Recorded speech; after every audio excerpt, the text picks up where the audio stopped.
Jay. Thanks for tuning in.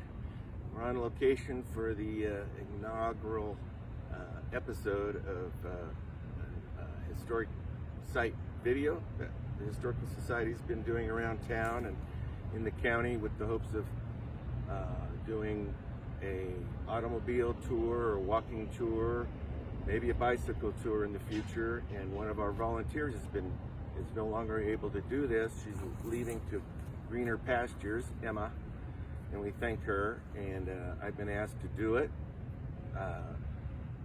temporarily, possibly, if we can find another volunteer that has a knack for something like this. But let's get to the subject here. We're at the old St. Joseph Cemetery in essentially downtown Reading. This was established in 1881, and there's 500 burials in there, and you hardly know about this area here, but if you've ever driven down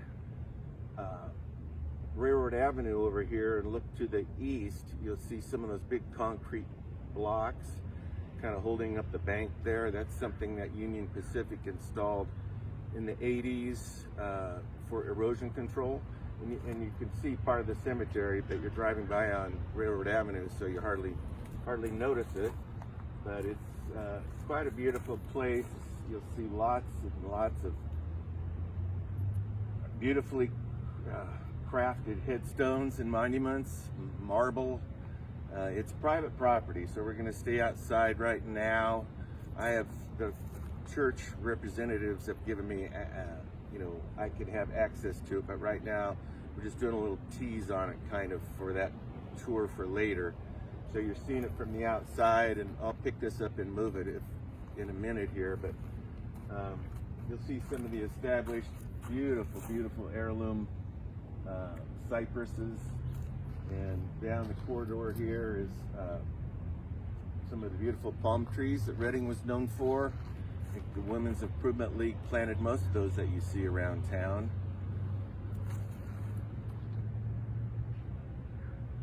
They had a restoration project. This whole fence was installed in the 80s when the vandalism got to such an extent that they had to do something to prevent that.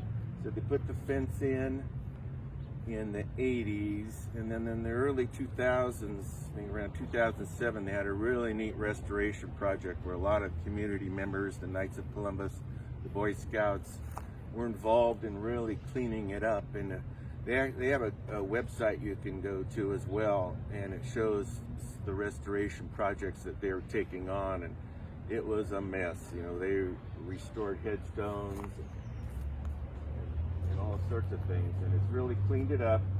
But it's still an issue with the vandalism. And we're located at the end of Walden, like Gold Street Liquors is over there.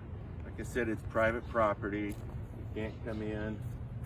Some of the other great things, a lot of these beautiful monuments and the marble little borders and whatnot are all made, a lot of them were made locally up here on Oregon and about Yuba. It was the Reading Marble Works. Mr. Masterson was the owner, and he was responsible for a lot of this beautiful work. The inscriptions are, very poetic and touching, and the symbols. And I'm hoping I'd like to get in there and see if there's any markers from like the old pandemic from the 1917 era, the Spanish flu pandemic, to see if there's any headstones that might have that date. And I'm just going to pick it up real quick here and kind of wrap it up with a little panoramic shot.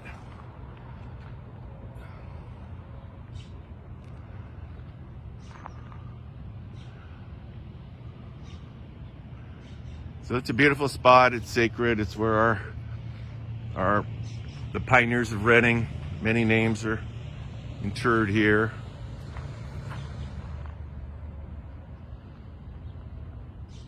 And I think we'll just wrap it up at that. And I thank you for tuning in.